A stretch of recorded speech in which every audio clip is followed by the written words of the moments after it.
Greetings and salutations. I am Poetic Heretic, and this is an article exploring a possible link between Loch Ness and a mysterious dragon cult.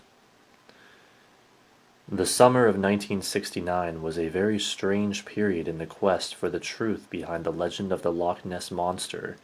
It was a decidedly alternative period, too. Information surfaced on a secret dragon cult said to have been operating in the vicinity of the huge loch.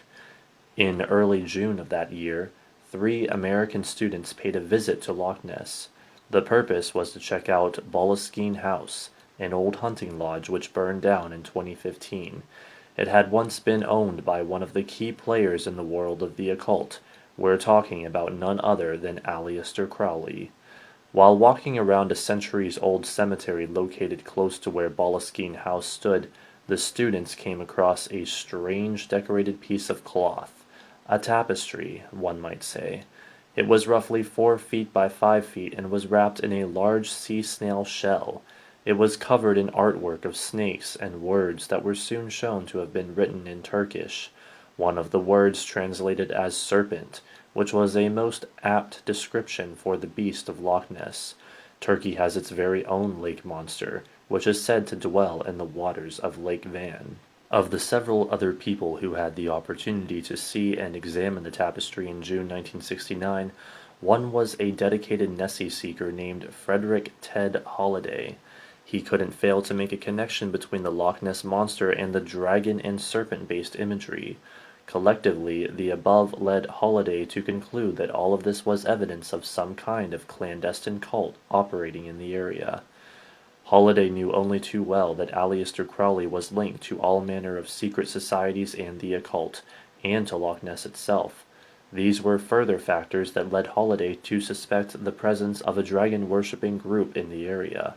As he began to dig even further into the story, Holliday uncovered disturbing, but never proved, rumors of alleged human sacrifice in the wooded areas surrounding Loch Ness, as well as attempts by the secret group to try and invoke supernatural serpents from the dark waters of the loch. As intriguing as all of this is, the idea that regular human sacrifice was performed at the loch in the late 1960s and could have been achieved without those involved ever getting caught is extremely unlikely. The mysterious group at Loch Ness, Holliday believed, was said to worship Tiamat, a terrifying Babylonian snake goddess or sea dragon, who was revered as much as she was feared. Encyclopedia Mythica says of Tiamat, "In Babylonian myths, Tiamat is a huge, bloated female dragon that personifies the saltwater ocean, the water of chaos. She is also the primordial mother of all that exists, including the gods themselves. Her consort is Apsu, the personification of the freshwater abyss that lies beneath the earth. From their union, salt water with fresh water, the first pair of gods were born. They are Lakmu and Lakamu, parents of Ansar and Kisar, grandparents of Anu and Ea." If one knew the ways of the ancients, Holliday suggested, one could still call upon the power and essence of Tiamat as a means to achieve power, wealth, influence, and sex. Such rituals were definitively Faustian in nature, however, as they almost always are.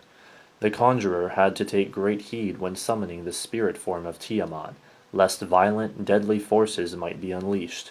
It was highly possible, thought Holliday, as he suggested in correspondence with other Nessie seekers, that the monsters seen at Loch Ness were manifestations of Tiamat, albeit in a very strange latter-day incarnation, and specifically provoked to manifest by that aforementioned cult.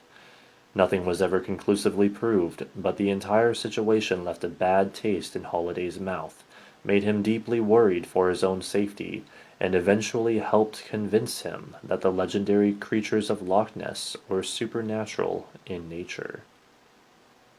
That concludes this fascinating article. Don't forget to rate, comment, favorite, and subscribe, and thanks for watching.